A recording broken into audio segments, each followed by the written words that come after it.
आपका law legal कानून YouTube channel पे बहुत बहुत स्वागत है। आज की इस वीडियो में हम डिस्कस करेंगे एक सुप्रीम कोर्ट का लैंडमार्क केस जिसमें सुप्रीम कोर्ट ने जुरिसडिक्शन को डिस्कस किया था और इस केस का नाम है Gundaji Satwaji Shinde versus Ramchandra Bhikaji Joshi AIR 1979 SC 653। ये केस हमें बताता है सिविल कोर्ट कब किसी इशू को डिसाइड नहीं कर सकती और स्पेशल अथॉरिटी का जुरिसडिक्शन कब एक्सक्लूसिव हो जाता है। तो चलिए इस केस को समझते हैं। सबसे पहले हम फैक्ट्स को समझते हैं। ईयर था 1965।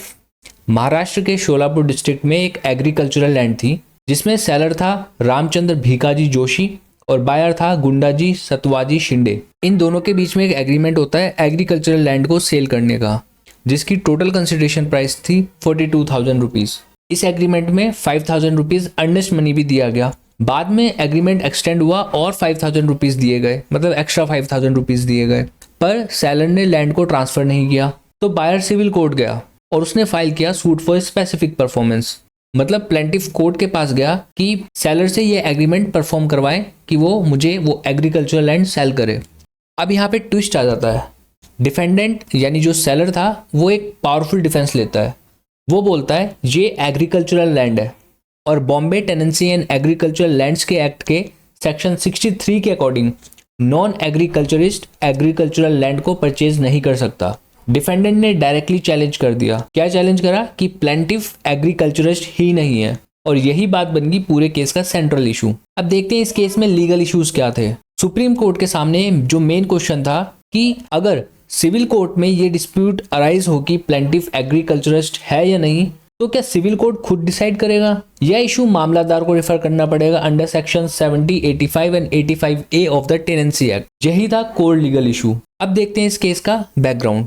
ट्रायल कोर्ट में क्या हुआ, प्लेंटिफ ने एक सर्टिफिकेट प्रोड्यूस किया। सर्टिफिकेट मामलादार का था, उसमें लिखा था कि प्लेंटिफ एग्रीकल्चरल लेबरर है, लेकिन ट्रायल कोर्ट ने कहा यह सर्टिफिकेट वैलिड नहीं है। उसके बाद कोर्ट ने खुद इंक्वायरी शुरू कर दी और खुद डिसाइड किया कि प्लेंटिफ एग्रीकल्चरिस्ट नहीं है। कोर्ट ने रीजनिंग दी स्पेसिफिक परफॉर्मेंस का सूट सिविल नेचर का है और सिविल कोर्ट इसे सुन सकती है, तो इंसिडेंशियल इशू भी सिविल कोर्ट डिसाइड कर सकती है। और रिजल्ट क्या हुआ, सूट को डिसमिस कर दिया। मतलब ये क्वेश्चन कि प्लेंटिफ एग्रीकल्चरिस्ट है या नहीं, ट्रायल कोर्ट ने इस बात को इंसिडेंटल इशू बना के खुद डिसाइड करना शुरू कर दिया। सवाल उठता है मामलादार कौन होता है। मामलादार एक रेवेन्यू अथॉरिटी का ऑफिसर होता है। जैसे कि कई कई स्टेट में तहसीलदार होता है, उसी तरीके से अलग अलग डिस्ट्रिक्ट या स्टेट में हो सकते हैं मामलादार या फिर तहसीलदार। अब ये मैटर रेवेन्यू अथॉरिटी को डिसाइड करना था, और इसी के साथ मैं आपसे रिक्वेस्ट करूंगा कि आप सेक्शन 5 ऑफ द CPC पढ़ना और साथ में सेक्शन 9 ऑफ द CPC पढ़ना। तो वहाँ पे एक्सप्रेस बार और इम्प्लाइड बार आपको पढ़ने को मिलेंगे कि रेवेन्यू अथॉरिटी क्या डिसाइड कर सकती है और जो काम रेवेन्यू अथॉरिटी कर सकती है क्या वो सिविल कोर्ट कर सकता है या नहीं। सो ये क्वेश्चन के साथ मैं आगे बढ़ता हूँ। अब मैटर पहुंच गया Bombay high court. High court ने भी सेम रीजनिंग अडॉप्ट की।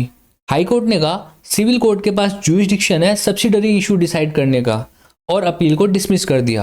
हाई कोर्ट के बाद आती है सुप्रीम कोर्ट की एंट्री, और बेंच को हेड कर रहे थे justice DA Desai. Supreme court ने सबसे पहले स्टैट्यूटरी स्कीम का एनालिसिस किया और सुप्रीम कोर्ट ने कहा चलिए सेक्शंस को पहले समझते हैं। बॉम्बे टेनेंसी एक्ट का सेक्शन 63 क्या कहता है, वो कहता है नॉन एग्रीकल्चरिस्ट एग्रीकल्चरल लैंड को परचेज नहीं कर सकता।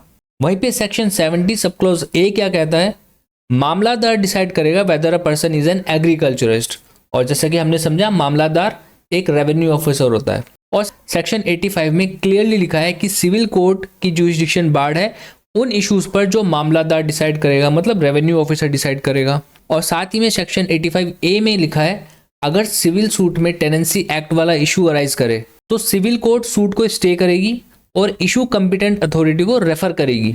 अब प्लेंटिफ का क्या आर्गुमेंट था वो समझते हैं। प्लेंटिफ ने बोला माय लॉर्ड लॉ क्लियर है, एग्रीकल्चरिस्ट का इशू एक्सक्लूसिवली मामलादार डिसाइड करेगा, मतलब रेवेन्यू ऑफिसर डिसाइड करेगा, सिविल कोर्ट के पास जुरिसडिक्शन ही नहीं है। देखते हैं डिफेंडेंट के क्या आर्गुमेंट थे। डिफेंडेंट ने बोला मेन सूट तो सिविल नेचर का है, specific performance civil court decide करेगी, तो इंसिडेंटल इशू भी सिविल कोर्ट ही डिसाइड करेगी। अब आता है केस का इंपॉर्टेंट पार्ट, सुप्रीम कोर्ट का रीजनिंग। कोर्ट के रीजनिंग को हम कहते हैं रेशो डेसिडेंडी। सुप्रीम कोर्ट ने कहा इशू प्रिंसिपल हो या इंसिडेंटल, इससे कोई डिफरेंस नहीं पड़ता। अगर स्टैचू ने किसी अथॉरिटी को एक्सक्लूसिव पावर दी है तो सिविल कोर्ट उस इश्यू को डिसाइड नहीं कर सकती। सुप्रीम कोर्ट ने कहा हाँ specific performance suit civil court entertain कर सकती है, वो सिविल नेचर का है, लेकिन जब डिस्प्यूट अराइज हुआ कि प्लेंटिफ एग्रीकल्चरिस्ट है या नहीं, तब issue directly section 70 sub clause A के अंडर चला गया और सेक्शन 85 सिविल कोड की जुरिस्डिक्शन को बार कर देता है। इसलिए सेक्शन 85 ए मैंडेटरी रेफरेंस रिक्वायर करता है। सिविल कोड को इशू मामलादार को भेजना ही पड़ेगा। ये कोई डिस्क्रिशनरी पावर नहीं है, ये मैंडेटरी प्रोविजन है सेक्शन 85 ए का। कोर्ट ने एक बहुत इंपॉर्टेंट ऑब्जर्वेशन दिया और ये एग्जाम में डायरेक्टली लिखने लायक लाइन भी है। कोर्ट ने कहा सिविल कोर्ट इशू को इंसिडेंटल या सब्सिडरी बोलकर जुरिस्डिक्शन ग्रैब नहीं कर सकती। मीनिंग लेबल मैटर नहीं करता, सब्सटेंस मैटर करता है। इस केस में सुप्रीम कोर्ट ने प्रीवियस केसेस को भी डिस्कस किया, जैसे कि ढोंडी तुकाराम मली case, Bhimji Shankar Kulkarni case, Ishwar Lal case. इन सब केसेस में सेम प्रिंसिपल एमर्ज हुआ, स्पेशल स्टैचू के इश्यूज स्पेशल अथॉरिटी ही डिसाइड करेगी। अब फाइनल डिसीजन क्या था? सुप्रीम कोर्ट ने होल्ड किया ट्रायल कोर्ट रोंग थी, हाई कोर्ट भी रोंग थी। सिविल कोर्ट के पास जुरिडिक्शन नहीं था डिसाइड करने का कि प्लेंटिफ एग्रीकल्चरिस्ट है या नहीं। इशू मामलादार को रेफर होना चाहिए था, इसलिए अपील अलाउ कर दी गई। तो गोल्डन प्रिंसिपल इस केस से जो हमें मिला है वो ये कि जब भी सिविल कोर्ट में ऐसा इशू अराइज करे जो स्पेशल स्टैचू किसी स्पेशल अथॉरिटी को डिसाइड करने के लिए असाइन करता है, तो सिविल कोर्ट इशू खुद डिसाइड नहीं करेगी बल्कि कंपिटेंट अथॉरिटी को रेफर करेगी। और फाइनली लॉ में सिर्फ राइट्स इंपॉर्टेंट नहीं होते, कभी कभी सबसे इंपॉर्टेंट क्वेश्चन होता है कौन सी अथॉरिटी डिसाइड करेगी, because jurisdiction itself is power. So that's all for today's video. I hope you liked the video and stay connected for more such information. Thank you.